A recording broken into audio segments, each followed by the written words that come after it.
First place I worked was right in that chair right there. Ray's Barber Shop, back in about 1992.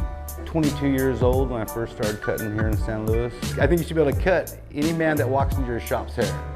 Do it perfect, best job you can possibly do. That's what I think a good barber is. I'm not the first in my family to become a barber, no. I have my grandfather, pictures right above me. Barber number 1, got my father.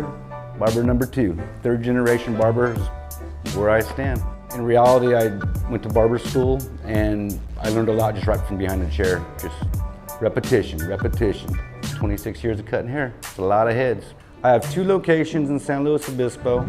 I got one on Higuera Street and one on Parker Street. I like the people. I mean, that's number 1. We have great people in San Luis Obispo. A little bit of diversity that we have. I like the college kids that we get to have come in the shop. A lot of the college kids come in. We got the older crowd that comes in, and we learn a lot from those guys. Get to hear a lot of good stories from these guys. So that's the diversity of the town. I like it.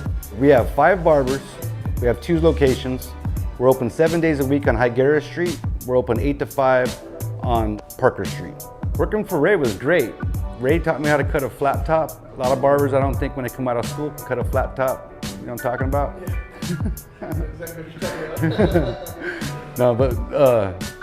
No, Ray taught me a lot on how to cut hair, and he had a good career here in town, and I'm stoked he gave me the opportunity to take over this shop.